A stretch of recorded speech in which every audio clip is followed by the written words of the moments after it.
పోలీసులు ఈ మొత్తం క్రౌడ్ని ఈ మొత్తం అక్కడ ఉన్న జమైన జనాలను అందరిని కూడా తీస్తే ఒక తల్లి కొడుకు అక్కడ శవాలుగా పడి ఉన్నారు.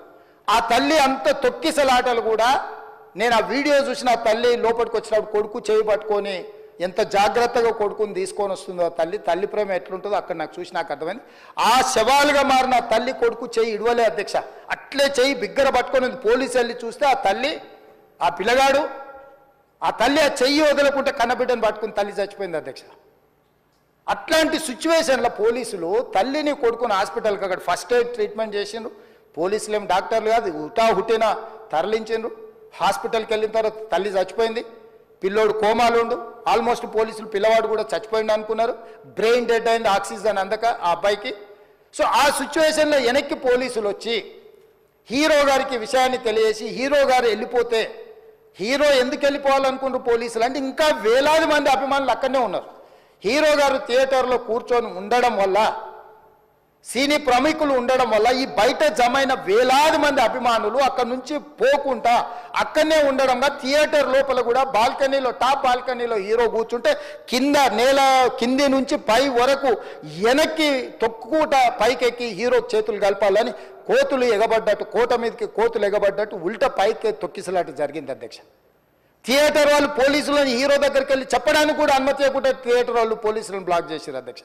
ఎప్పుడైతే హాస్పిటల్లో తల్లి చచ్చిపోయిన పిల్లగాడు కూడా ఆల్మోస్ట్ చావు నోట్లో ఉన్నాడు అని తెలిసి పోలీసులు వచ్చి ఏసీపీ వెళ్ళి చెప్పడానికి పోతే థియేటర్ సిబ్బంది లేదు హీరో దగ్గరికి వెళ్ళడానికే వీలేదని చాలాసేపు పోలీసులను కూడా హీరో దగ్గరికి పోనీయలేదు అధ్యక్ష వాళ్ళ ప్రైవేట్ వీళ్ళు.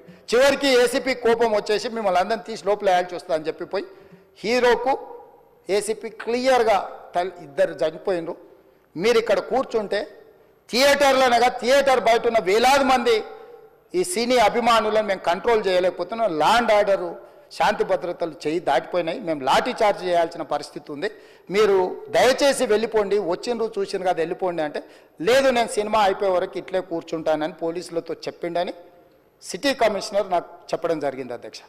అదేవిధంగా ఇంకా కంట్రోల్ కాకపోవడంతో అప్పుడు డీసీపీ పై అధికారి రంగంలో దిగి వాళ్ళ అందరినీ లోపల వాళ్ళ ఎంబడున్న అడ్డుకుంటున్న వాళ్ళను పోలీసులతో జరిపించి చక్కగా డీసీపీ పోయి హీరో గారికి బయట చనిపోయినరు, పరిస్థితి చాలా గందరగోళంగా ఉన్నది, మీరు ఇక్కడ నుంచి కదలాల్సిందే లేకపోతే మిమ్మల్ని పోలీస్ స్టేషన్కు తీసుకెళ్లాల్సిన పరిస్థితి వస్తుంది, మీరు ఇక్కడ నుంచి కదలాల్సిందే అని బలవంతంగా అతన్ని సినిమా మధ్యలో 12 గంటల సమయంలో రాత్రి 12 గంటల సమయం అట్టిట్టుగా ఆ సమయంలో అతను తీసుకొచ్చి బండెక్కిస్తే మళ్ళీ అతను రూఫ్ టాప్ ఓపెన్ చేసి మళ్ళీ చేతులు ఊపుకుంటూ రోడ్ షో చేసుకుంటూ అంటే తల్లి చనిపోయి పిల్లగాడు చావు బతుకుల మధ్యలో ఉన్నాడు మీరు వెళ్ళండి అని వెనక్కి పంపిస్తే కూడా మళ్ళీ కారులో రూఫ్ టాప్ ఓపెన్ చేసి చేతులు ఊపుకుంటా అభిమానులను సంతోషపెట్టుకుంటా రోడ్ షో చేసుకుంటా అతను వెళ్ళిపోయింది అధ్యక్ష.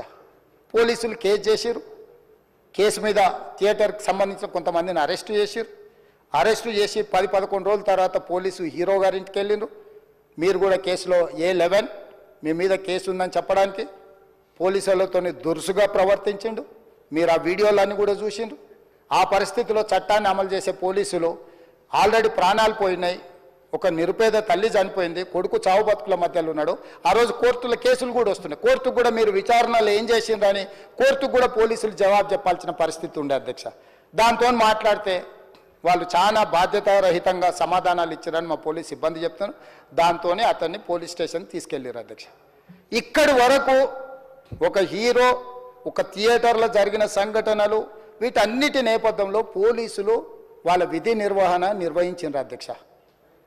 ఎప్పుడైతే అతను పోలీస్ స్టేషన్కు తీసుకెళ్ళిరో కొన్ని రాజకీయ పార్టీలు పైశాచికంగా ఎంత నీచంగా నన్ను తిట్టుకుంటా పోస్టులు పెట్టినరంటే అంటే तेलंगाना समाजम मलकपेट बलाला साहब के कॉन्स्टिट्यूंसी के वोटर है उन लोग मलकपेट के छोटे नौकरी उसका नौकरी अकबर साहब वो 30,000 नौकरी करता है, उसके परिवार में कोई कमाई नहीं है, एक टिकट 3,000 रुपये में खरीदा, वो बच्चा उनका फैन है बोल के उनके परिवार 12,000 रुपये रखकर 4 टिकट खरीद के पिक्चर को गए.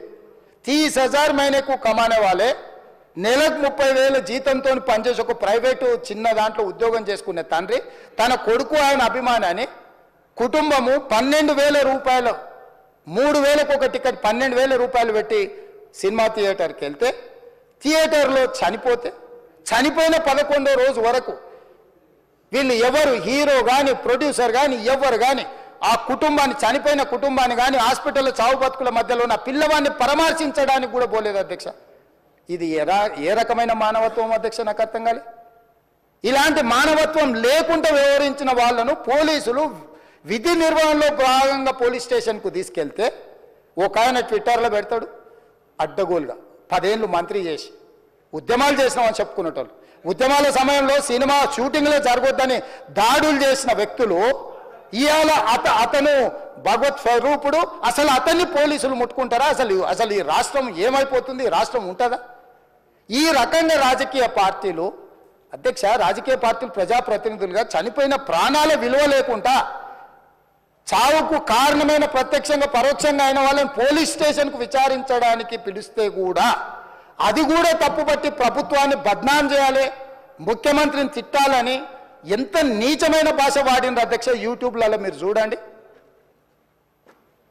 నాకేముంటుంది అధ్యక్ష? ఏంది ఆ సినిమాకు స్పెషల్ రిలాక్సేషన్స్ ఇచ్చి ఇవాళ సినిమా ఏదైతే వ్యాపారం చేసిందో సినీ పరిశ్రమను ప్రోత్సహించాలని మొదటి వారం అత్యధికంగా సినిమా ధరలతో టికెట్లు అమ్ముకోవడానికి, స్పెషల్ షోలు వేసుకోవడానికి, బెనిఫిట్ షోలు వేసుకోవడానికి ప్రత్యేకమైన అనుమతులు ఇచ్చింది నా ప్రభుత్వమే కదా, మా ప్రభుత్వమే అధ్యక్ష. సినీ పరిశ్రమను ప్రోత్సహించాలనే మా విధానం.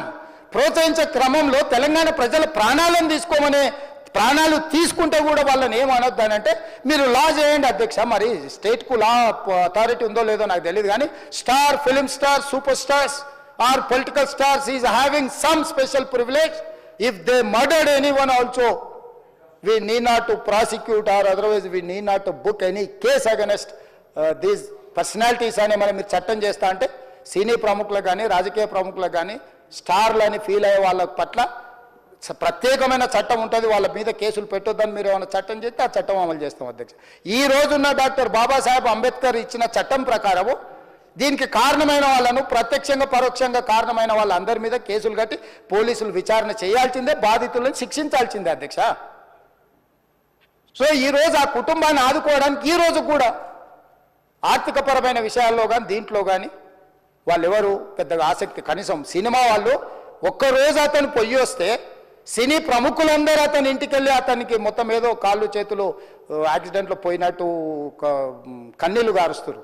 ఈ సినీ ప్రముఖులు ఒక్కరైనా హాస్పిటల్కి పోయినరా అధ్యక్ష? నేను సూటిగా తమ ద్వారా సినీ ప్రముఖులను నేను అడుగుతున్నా అధ్యక్ష. తల్లి చనిపోయి 9 సంవత్సరాల పిల్లగాడు బ్రెయిన్ డెడ్ అయ్యి ఆక్సిజన్ అందక 20 రోజుల నుంచి హాస్పిటల్లో కోమాలో ఉంటే ఈ సినీ ప్రముఖులు ఒక్క రోజు కోసం పోలీస్ స్టేషన్ పోయిన ఇంటికాడ క్యూ కట్టి ప్రభుత్వాన్ని తిడుతున్నారు, నన్ను తిడుతున్నారు, అతన్ని పరామర్శిస్తున్నారు. ఏమైంది అధ్యక్ష? అతను కాలు పోయిందా, కన్ను పోయిందా, చేయి పోయిందా, ఏమైనా కిడ్నీలు దెబ్బతిన్నా, ఏమైంది? అతన్ని ఇంతమంది సినీ ప్రముఖులు పరామర్శించారు, కలిసిండ్రు, అభినందించారు. కానీ ఆ పిల్లగాన్ని కనీసమన్న పరామర్శించడానికి సినీ ప్రముఖులు. My first condolences to the family. ఆ ఫ్యామిలీకి నిజంగా జరిగింది చాలా చాలా చాలా అన్ఫార్చునేట్. ఎందుకంటే నేను చాలా బాధపడతాను అలాంటి విషయాలు. ఎందుకంటే నేను ఎస్పెషల్లీ యాజ్ అ ఫిలిం పర్సన్గా నా లైఫ్ అంబిషనే థియేటర్కి వచ్చిన జనాల్ని ఎంటర్టైన్ చేద్దామని. అరే మీరు మిమ్మల్ని థియేటర్కి వస్తే మిమ్మల్ని అందరూ నవ్వుతూ పంపించాలనే నా ఇంటెన్షన్. అబ్బా, మీ మనసుల్ని గెలిచి పంపించాలని అనుకునే మనిషిని అలాంటి థియేటర్లో అలాంటి థియేటర్లో టెంపుల్ లాంటిది, అలాంటి థియేటర్లో ఒక యాక్సిడెంట్ అయిందంటే నాకంటే బాధపడేవాడు ఉంటాడా ఎవరైనా? నాకు నిజంగా బాధగా ఉంది. So condolences to the family. I really wish good. I'm having a few hourly updates about what's happening with the kid. ఆ అబ్బాయి సీతేజ్కి ఎవ్రీ ఫ్యూ అవర్స్కి ఏమవుతుంది అప్డేట్లో ఉన్నాను. గుడ్ థింగ్ ఏంటంటే తను బాగున్నాడు, లైట్ కదులుతున్నాడు, he's progressing. This good thing that's are happening. ఇన్ని మిస్హ్యాప్స్లో అదొక్కటి ఆనందపడగలిగిన విషయం. అండ్ మెయిన్ రీజన్ ఇవాళ ఈ ప్రెస్ మీట్ పెట్టడానికి మెయిన్ రీజన్ ఏంటంటే, ప్లీజ్ నేను ఎవరిని బ్లేమ్ చేయట్లేదు. Please understand, there is a lot of misinformation, there is a lot of false allegation, wrong అంటే మిస్కమ్యూనికేషన్ వల్ల కూడా చాలాసార్లు జరుగుద్ది. So I just want to tell, I don't want to blame any department or any particular political leader or the government. In fact, government though, we are very, very happy because, మాకు theatre special prices ఇచ్చారని we are actually very happy with them. So ఇది ఏ ఇండివిజువల్కి సంబంధించిన విషయం కాదు. I just want to address everybody that there is a lot of misinformation. నేను ఇలా behave చేశాను, నేను అలా అన్నాను, నేను ఇలా చేశాను అనేది రాంగ్ ఎలిగేషన్స్ పడేసరికి I'm feeling extremely, how do you say, I'm అంతే extreme. It's humiliating and character assassination. నేను 20 ఏళ్ళుగా నేను ఎప్పుడు ఇలాంటి ఇష్యూలో 20 ఏళ్ళుగా నన్ను చూస్తున్నారు కదా, నేను ఎప్పుడైనా ఇలా చేస్తానా, ఇలా అంటానా, ఇలా మాట్లాడగలనా? అలా అన్నప్పుడు చాలా బాధ వేస్తుంది. ఎందుకంటే ఓకే, అది ఫ్లోలో చెప్పచ్చులే, అది ఇట్స్ ఓకే. ఎనీవేస్, జరిగిందంతా మాత్రం చాలా, there is a lot of wrong information going on, there is a lot of misinformation, lot of false allegation, especially నా క్యారెక్టర్ అసాసినేషన్ చేసేసరికి. సార్ నేను సినిమా చేసి, సినిమా చాలా పెద్ద సక్సెస్ అయ్యి ఉండి, ఆ సక్సెస్ అంతా పక్కన పడేసి మొత్తం గత 15 రోజులుగా నేను ఇక్కడే కూర్చుని అన్ని ఫంక్షన్స్, అన్ని ప్రోగ్రామ్స్, అన్ని సెలబ్రేషన్స్ అన్ని మ్యాక్సిమం క్యాన్సిల్ చేసేసుకుని, పబ్లిక్ ఫంక్షన్స్ అన్ని పెడతా ఉన్నాయి, అన్ని క్యాన్సిల్ చేసుకుని ఒక్కడనే ఇక్కడ కూర్చుని, అరే ఇలాంటి టైం ఎలా ఉండేది, నేను ఎలా ఉండాల్సిన టైం ఇలా అయిపోయింది అంటే, నేను ఒక్కడనే కూర్చుని 15 రోజులు ఇంట్లో ఎక్కడికి వెళ్ళకపోతున్నా, నా ఆఫీస్కి వెళ్ళకపోతున్నా, నేను సొంతగా సినిమా తీసా. ఒక సినిమా తీసిన సినిమా 3 ఏళ్ళు కష్టపడి తీసిన సినిమా థియేటర్లో ఎలా ఉందో కూడా నేను చూడలేదు ఇప్పటి వరకు. నేను నా సినిమా థియేటర్లో ఎలా ఉందో చూడలేదు నేను. And that's my biggest education. మీరు రాబోయే సినిమాలు నేను ఎలా తీయాలి, ఇట్స్ మై లెర్నింగ్ కర్వ్. నాకు చాలా ఇంపార్టెంట్ నేను థియేటర్లో చూడటం, నేను నేర్చుకుంటా సినిమాని. నేను మీకు నెక్స్ట్ ఇవ్వాలంటే సినిమా, నేను అలాంటి, నేనేం చెప్తున్నానంటే ఇలాంటి టైంలో కూడా నేను ఒక్కనే ఇంట్లో 15 రోజులు కూర్చుని, అరే ఇట్స్ ఓకే, అయ్యేది ఏంది, ఇట్స్ ఓకే, మన తప్పేం లేదు అంటే డైరెక్ట్ ఇన్వాల్వ్మెంట్ లేదు. ఇట్స్ నా ప్రెమిసెస్లో అయింది కాబట్టి I am extremely apologetic for what has happened. అలాంటిది ఇలా 15 రోజులు కూర్చున్న తర్వాత మీరు ఇలా అన్నారంట, మీరు అలా అన్నారంట, కాళ్ళు చేతులు ఇరిగిపోతే పర్లేదు అన్నారంట అంటే డెఫినెట్లీ చాలా బాధ వేస్తుంది. అందులో ఏంటి, ఒక నేషనల్ మీడియా ముందు ఇలా మాట్లాడతాం అనేది నా క్యారెక్టర్ అసాసినేట్ చేసినట్టు కదా దేశం ముందు. అరే నేను కష్టపడిందే ఈ 3 ఏళ్ళు తెలుగు వాళ్ళకి. నా ఆడియో ఫంక్షన్ చూడండి, నేనేమన్నాను, నా సినిమా చూడండి అది అన్నాను, నేనేమన్నాను, అరే మన తెలుగు వాళ్ళు పరువు తీసి ఎక్కడో నిలబెడదామని ఒక అటెంప్ట్తో చేశాను. అలాంటిది నేను అంత ప్యూర్ ఇంటెన్షన్తో చేస్తే, నేను ఇలా చేశాను అలా చేశాను, నా మీద ఫాల్స్ ఎలిగేషన్, నాకు ఎంత బాధ వేస్తుంది. This is personally I mean to nobody, I respect everybody. నేను అసలు ఇదేం పర్సనల్ అటాక్ కాదు, ఏమీ కాదు. నేను జస్ట్ నా గురించి ఫామ్ అవుతున్న ఇన్ఫర్మేషన్ పీపుల్కి చెప్దామని, దట్ ఇలా జరుగుతుంది, ఇది నిజం కాదు, దయచేసి అర్థం చేసుకోండి చెప్పడానికి. అండ్ ఒక సిరీస్ ఆఫ్ ఈవెంట్స్లా చెప్తాను జరిగిన విషయం. ఏమంటే జరిగిన విషయం చాలా అన్ఫార్చునేట్. నేను గత 3 ఏళ్ళుగా ఈ సినిమా థియేటర్లో చూస్తేనే నాకు తెలుస్తుంది. అంటే నేను ఇన్ని కోట్లు పెట్టి అమ్మాం కదా సినిమా, నాకు రెస్పాన్సిబిలిటీ ఉంటుంది. సినిమా ఎలా ఉంది అది థియేటర్లో చూస్తే నా 3 years ఎఫర్ట్, అది జస్ట్ ఒక షో కాదు, నాకు ఎమోషనల్గా అది 3 years ఎఫర్ట్. అసలు ఏమవుతుంది నా future, it's like make or break moment for me. So అలాంటి ఇంపార్టెంట్ పాయింట్లో నేను వెళ్తూ నేను అదే ఆలోచించాను తప్ప నేనేమి ఇర్రెస్పాన్సిబుల్గా గత 20-30 ఏళ్ళుగా నేను అదే థియేటర్కి వెళ్తున్నాను. ఓల్డ్ సినిమాలకి వెళ్ళాను నేను అదే థియేటర్కి, నా సినిమాలు కాకుండా బయట సినిమాలకి వెళ్ళా. ఎప్పుడు ఇలాంటి యాక్సిడెంట్ అవ్వలేదు. అండ్ నేనేదో ఇర్రెస్పాన్సిబుల్గా థియేటర్కి వెళ్ళిపోయాను, పర్మిషన్ లేకుండా వెళ్ళిపోయాను అనేది అబ్సల్యూట్లీ ఫాల్స్ ఇన్ఫర్మేషన్. అలాంటిది ఏమీ లేదు. థియేటర్ వాళ్ళు పర్మిషన్ సార్ట్అవుట్ చేసుకున్నారని చెప్పి మేము అక్కడికి వెళ్ళాం. అక్కడికి వెళ్తే పోలీసులే క్లియర్ చేస్తున్నారు అక్కడ. So it is understood that everything is sorted. నేను వాళ్ళ డైరెక్షన్లోనే వెళ్తున్నాను. అండ్ ఏంటి ఒకవేళ నిజంగా పర్మిషన్ లేకపోయి ఉంటే చాలాసార్లు వాళ్ళు వచ్చి చెప్తారు, సార్ మీ పర్మిషన్ లేదంటే మేము రెండట్టు వెళ్ళిపోతాం. వాళ్ళే క్లియర్ చేసి ముందుకు రమ్మంటూ ఉంటే పర్మిషన్ ఉందనుకునే కదా మేము ముందుకు వెళ్తూ ఉంటాం in that flow of things. So నేను ఆ మైండ్ స్పేస్లోనే ఉన్నాను. అండ్ మెయిన్ నేను చెప్పాల్సింది ఏంటంటే, అసలు ఇక్కడ this a false allegation that there is a road show, ఏంటిది ప్రొసెషన్. అసలు ప్రొసెషన్ కాదు, రోడ్ షో కాదు, ఏమీ కాదు. జస్ట్ థియేటర్ ఇక్కడ ఉన్నాను, అక్కడ theatre just couple of metres away, couple of yards away from the theatre. అది అసలు రోడ్ షో కాదు, ఏమీ కాదు. కార్ అలా వెళ్తూ ఆగిపోయింది. ఒక పాయింట్ తర్వాత ఎంత జనం కూడిపోతారంటే అండి, మీరు కనపడితే కానీ జనం వెళ్ళరు. బౌన్సర్లు కానీ ఎవరన్నా పోలీస్ కానీ అందరూ అడుగుతారు, సార్ మీరు ఒక్కసారి వేవ్ చేసాను సార్ వాళ్ళు వెళ్ళిపోతారంటే మేము మామూలుగా ఎప్పుడు బయటకు వచ్చి అందరికి వేవ్ చేస్తాం. అది నేనే కాదు, ఎనీ లీడర్, ఎనీ సెలబ్రిటీ ఎవరైనా అడగండి, మనం వేవ్ చేస్తేనే వాళ్ళందరూ జరుగుతారు. ఓకే చూసాం, సాటిస్ఫాక్షన్ ఉంటుంది, అప్పుడు దే స్టార్ట్ మూవింగ్ అవే. ఆ దీని మీద చేశాను. And it's also respect. ఇంత వేల మంది చూస్తానికి వచ్చినప్పుడు నేను నా కార్ లోపల, టెంటెడ్ కార్ లోపల దాక్కుని కూర్చుని ఉన్నా. బట్ అంతమంది అంతమంది వచ్చినప్పుడు వాళ్ళకి ఏం కావాలి, హీరోది ఒక గ్లిమ్స్ కావాలి అంతే. అది కూడా ఇవ్వకపోతే నేను ఎంత యారగెంట్ కింద ఉంటుంది. ఇంతమంది ప్రేమ చూపిస్తే నేను కాలు కూర్చున్నారులే అనుకుంటాను నేను. అరే నేను బయటకు వచ్చి ఒక్కసారి వాళ్ళందరికీ థ్యాంక్ యూ ప్లీజ్ పదండి ఇలా అంటుంటాను. మీకు చూడండి నా జస్టిస్ అని చూడండి, ఇలాంటే ఇలా పదండి అంటే నేను చెప్తేనే వాళ్ళు వెళ్తారు. అది పోలీసులు కానీ బౌన్సర్లు కానీ అందరూ, మేనేజ్మెంట్ అందరూ అడుగుతారు, సార్ మీరు చెప్తేనే వింటారు, ఒక్కసారి మీరు చెప్పండి అంటే మేము వచ్చి బయటకు వచ్చి ఇలా వేవ్ చేసి ఇలా అంటే వాళ్ళందరూ జరుగుతూ ఉంటారు. That is how we went into the theatre. And థియేటర్కి వెళ్ళిన తర్వాత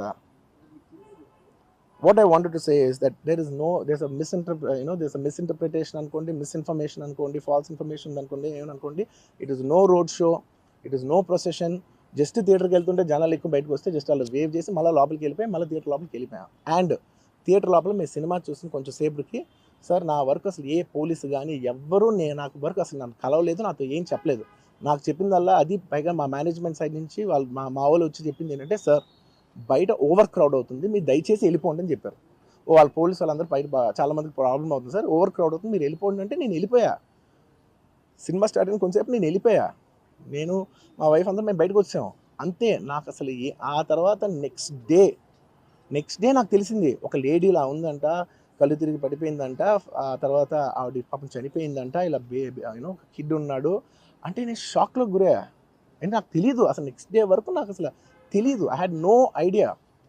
ఎందుకంటే నేను నా పిల్లోనే పక్కన పెట్టుకున్నా, నా వైఫ్, నా కొడుకు, నా కూతురు థియేటర్లోనే ఉన్నారు. నాకు తెలీదు. నిజంగా అలా జరుగుండి ఉంటే, నాకు తెలుసుండి ఉంటే నేను వాళ్ళు తీసుకుని వెళ్ళిపోతాను కదా, మినిమం కదా, ఎవరైనా వాళ్ళ పిల్లలు వాళ్ళు తీసుకుని వెళ్ళిపోతారు కదా. నాకు తెలియని కూడా తెలియదు. సరే పిల్లలు వాళ్ళు చూసుకుంటారు, మనం వెళ్ళిపోతే క్రౌడ్ క్లియర్ అయిపోతే, ప్రాబ్లమ్ సాల్వ్ అయిపోతే, నేను వదిలేసి వెళ్ళిపోయా. అలాంటిది నాకు తెలిసి కూడా నేను సినిమా చూస్తూ ఉన్నాను, ఇలాంటి ఫాల్స్ అలిగేషన్స్ వస్తే చాలా బాధ వేస్తుంది. పిల్లలు ఉన్నారు సార్, పిల్లలు వదిలేసి వెళ్ళిపోతాను నేను. నాకు నా పిల్లలు అంటే ఎంత ఇష్టం తెలుసు, ఎవరైనా ఉంటారు కదా తీసుకుని వెళ్ళిపోతారు కదా. అలాంటి నాకు క్లూ కూడా లేదు. నేను ఇంటికి